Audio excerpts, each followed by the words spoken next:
Hello students, कैसे हो आप सब। आई होप आप सब अच्छे होंगे। आज हम अपना मध्य गंगा घाटी पढ़ने वाले। इससे पहले हमने मध्य क्षेत्र पढ़ा था। आज हमारा मध्य गंगा घाटी क्षेत्र है। स्टार्ट करते हैं। मध्य गंगा घाटी में स्थित बिहार के चिरान, सेनवा, मनेर, ताराडीह, छेचर, कुतुबपुर प्रमुख नवपाषाणिक ताम्रपाषाणिक स्थल है। याद रखना, हम नवपाषाण काल पढ़ रहे हैं। ये जो भी है चिरान, सेनवा, मनेर, ताराडीह, छेचर, कुतुबपुर प्रमुख नवपाषाणिक एवं लघु ताम्रपाषाणिक स्थल है। ताराडीह से भीत के बने घर एवं अंगीठी के अवशेष मिले हैं। मनेरी से तेलघड़ी की तकली मिली है। फिर सबसे प्रमुख है मध्य गंगा घाटी में सबसे प्रमुख कौन सा क्षेत्र आता है? चिरान। चिरान को पढ़ते हैं। इसकी स्थिति क्या है? ये बिहार के सारण जिले में चार नदियां, याद रखना, चार नदियां, गंगा, सोन, गंडक, एक एक नहीं एक है ये घाघरा के संगम पर स्थित है। विशेष क्या है? यह यहाँ से हड्डी के बने उपकरण जो कि हिरण की सींग से निर्मित है। याद रखना, चिरान से क्या मिले? हिरण की सींग से निर्मित बर्तन मिले हैं। भारत के पाषाण काल में सर्वप्रथम चिरान की नवपाषाणिक संस्कृति से ही भारी मात्रा में विविध प्रकार के अस्थि उपकरण मिले। याद रखना, चिरांद ही नवपाषाण काल का एक ऐसा स्थल है जहां से सबसे अधिक विविध प्रकार के अस्थि उपकरण मिले हैं। चिरांद को सार्वजनिक भोजन बनाने का केंद्र माना गया क्योंकि यहाँ से बहुतायत घरों में विशेष प्रकार के चूल्हे के समूह की प्राप्ति होती है। चिरांद से अग्निकुंड का साक्ष्य मिलता है क्योंकि यहाँ से घरों के जलने के प्रमाण मिलते हैं। यहाँ के लोग धान, मसूर, गेहूं, मूंग, जौ आदि की खेती करते थे।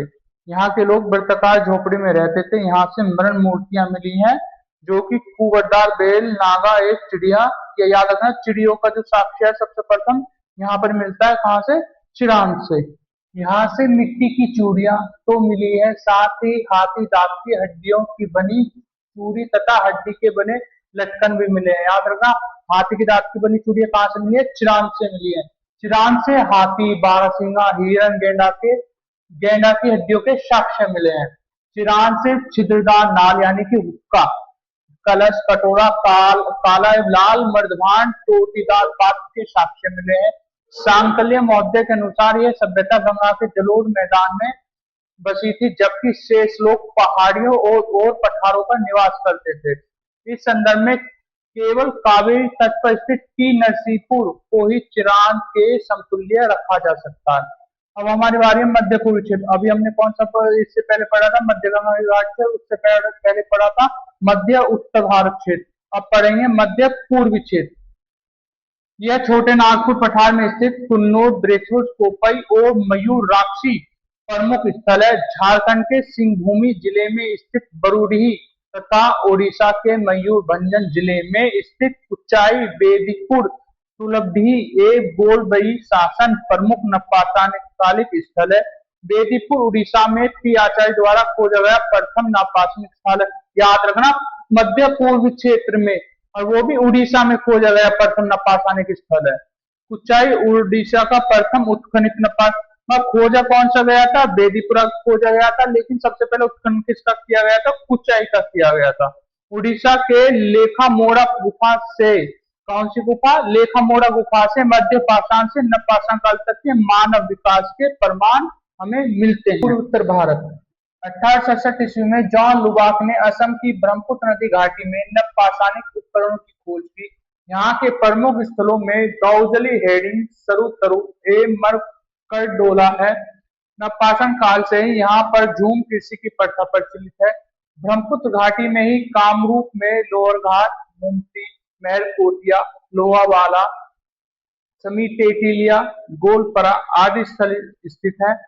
दाउजली हेडिंग का उत्खनन टी.सी. शर्मा ने किया। याद रखना, दाउजली हेडिंग का उत्खनन किसने किया? टी.सी. शर्मा ने किया। यहाँ से एक सरतरु से डोरी या टोकरी की छाप वाले मर्दभांड मिले हैं। यहाँ बर्तनों को बनाने में वनस्पतियों के रेशों का प्रयोग सालन के रूप में किया गया है।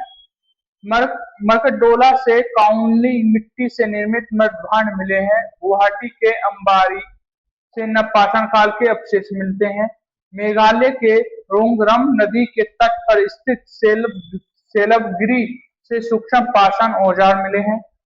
पथोर लागेथेन यह नपाषाण औजारों का उद्योग केंद्र, याद रखना। कठोर ला गथेन क्या था, नपाषाण औजारों का उद्योग केंद्र था। से एक समृद्ध नपाषाण कालीन व्यवस्थित का साक्ष्य मिले हैं। अब आते हैं इनके उपकरण निर्माण में। असम में बलुआ पत्थर, क्वार्टरजाइट एवं अस्मित भूत काष्ठ का प्रयोग किया गया है। मेघालय में हरे रंग के पत्थरों का प्रयोग उपकरणों के निर्माण में किया गया है। और मेघालय में कौन से क्षेत्रों में किया गया इनका उपयोग, डोलराइट और नागालैंड में किया गया। पूर्वोत्तर भारत में स्कंदित कुल्हाड़ियों के निर्माण में तांबे के तार का प्रयोग किया गया है। अब बारी है दक्षिण भारत के प्रमुख नपाषाणिक संस्कृतियों की। 1842 ईस्वी में कर्नाटक के लिंगसुगुर से मैसूर रियासत के पुरातात्विक अधिकारी श्री एम.एच. कृष्ण को सर्वप्रथम दक्षिण भारत में ही नपाषाणिक पॉलिशदार कुल्हाड़ी मिली। महत्वपूर्ण है कि दक्षिण भारत की नपाषाणिक संस्कृति महाराष्ट्र की ताम्रपाषाणिक जोरबे संस्कृति से प्रभावित थी।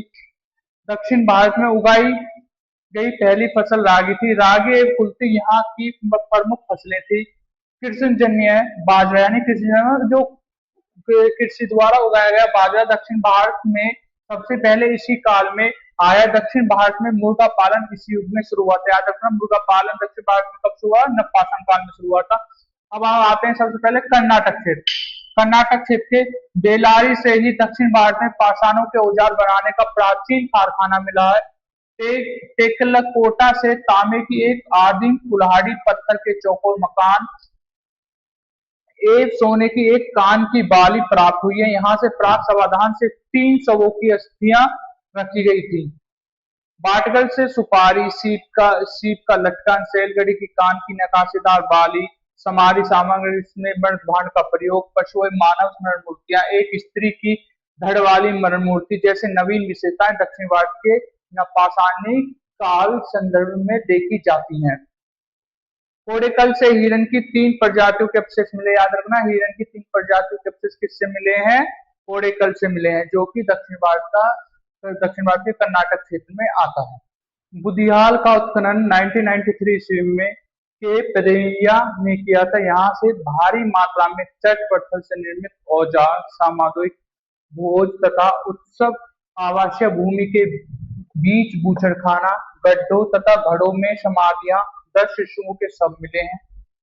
तुंगभद्र नदी तट पर स्थित हल्लूर नपाषाण एवं महापाषाण के बीच के संक्रांति काल का प्रतिनिधित्व करता है। यहाँ से अभी अस्थियुग्म कलश प्राप्त हुए हैं। ब्रह्मगिरी, मास्की, सगनकल्लू, पिकलिहर से स्थायी बस्तियों के साक्ष्य मिलते हैं। याद रखना, स्थायी बस्तियों के साक्ष्य कहाँ से मिलते हैं, ब्रह्मगिरी से, मास्की से, सगनकल्लू से, पिकलीहल से। यहाँ झोपड़ियां बनाने में प्रयुक्त स्तंभ गर्त मिले हैं। सगनकल्लू से विशालतम कुल्हाड़ी उद्योग का प्रमाण मिला, मतलब सगनकल्लू से क्या मिला है, विशालतम कुल्हाड़ी उद्योग का प्रमाण मिला है। ब्रह्मगिरी, मास्की, पिकलहल्लू से ऐसे मर्दबान मिले हैं जिन पे चित्रकारी की गई है। मास्की से चट्टानों पर आकृतियां बनाना और चित्रों के उदाहरण मिलते हैं।